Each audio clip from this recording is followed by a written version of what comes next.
Hello everyone. तर कसे आहात सगळे? दीपास टेस्टी डिलाईटमध्ये तुम्हा सर्वांचं खूप खूप स्वागत आहे. तर आज मी आपलं शरीरातील हिमोग्लोबिन वाढवणारी अशी शेंगदाणे आणि गुळाची एक वडीचा प्रकार बनवते. तर त्यासाठी एक मोठा बाउल शेंगदाणे घेतलेत मी आणि ते आता आपल्याला खमंग असे भाजून घ्यायचे आहेत. तर मी मीडियम गॅसवर आता ते अगदी त्याला छान कलर येईपर्यंत आणि त्याचा सुवास सुटेपर्यंत आपल्याला ते भाजून घ्यायचे आहेत. तर आता वरून त्याला म्हणजे कलर यायला लागलाय आणि ते तडतड पण असे वाजायला लागलेत भरपूर. तर आता मी ते शेंगदाणे भाजून घेतलेले आहेत. त्यानंतर ते आपल्याला एक 5 मिनटं थंड करून घ्यायचे आणि त्यानंतर त्याची साल काढून घ्यायची आहे. तर आता ते चोळून मी त्याची साल काढून घेते आणि झाऱ्याच्या मदतीनं सालीपासून शेंगदाणे बाजूला करून घेते.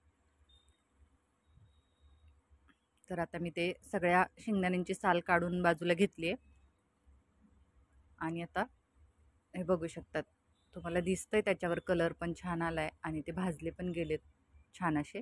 आणि त्यानंतर मी हा अर्धा किलो गूळ घेतलाय. तर आपल्याला ज्या बाउलनं आपण शेंगदाणे घेतलेत, जेवढे शेंगदाणे आहेत तेवढाच गूळ आपल्याला घ्यायचा आहे.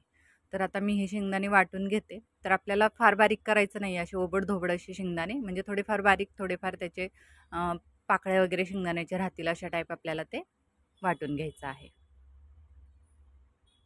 तर त्यानंतर हा गूळ पण बघू शकता तुम्ही, मी पूर्ण चिरून घेतलेला आहे.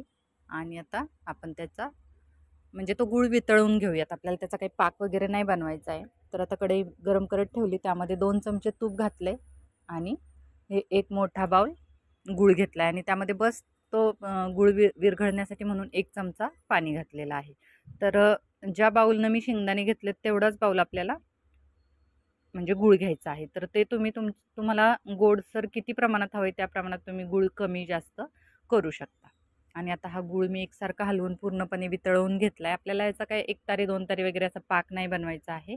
बस फक्त गूळ वितळला आणि त्यातून असे बुडबुडे वगैरे यायला लागले, बघू शकता अशा टाईप, की आपल्याला बस करायचा आहे. आणि त्यामध्ये मी अगदी चिमूटभर खायचा सोडा घातलेला आहे आणि आता परत ते छान असं मिक्स करून घेतले. तर बघू शकता छान असं आपला आता तो गूळ वितळून झालेला आहे आणि त्यामध्ये आता आपण हे वाटलेले शेंगदाणे घालून घेणार आहोत आणि त्यानंतर आता ते मी मिक्स करून घेणार आहे. तर साधारणतः एक 5 मिनटं लागतात या प्रोसेसला, फार काही वेळ लागत नाही आपल्याला. तर आता कढईपासून हे शेंगदाणे गूळ असं साईडला सुटायला लागलं की आपण बास करणार आहोत. तर बघू शकता आता ते कढईपासून सेपरेट व्हायला लागले गूळ आणि पाक, गुळाचा पाक आणि शेंगदाणे. ते तोपर्यंत मी एका प्लेटला तूप लावून ठेवलेलं आहे आणि त्यावर आपल्याला आता हे मिश्रण जे आहे ते ओतून घ्यायचं आहे.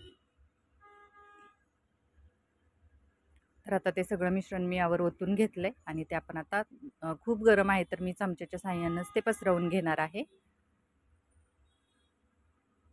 तर मी ही चिक्की वगैरे बनवत नाही आहे. कसं साधारणतः चिक्की बनवायची तर ती अशी लगेच कडक वगैरे होऊन जाते. तर मी याचा पाक असा पाक बनवलेलाच नाही आहे, काय नाही, फक्त गूळ वितळवून घेतला आहे. त्यामुळे ही थोडीशी खुसखुशीत अशी होते, म्हणजे सहज आपल्याला हाताने तोडता येईल अशी.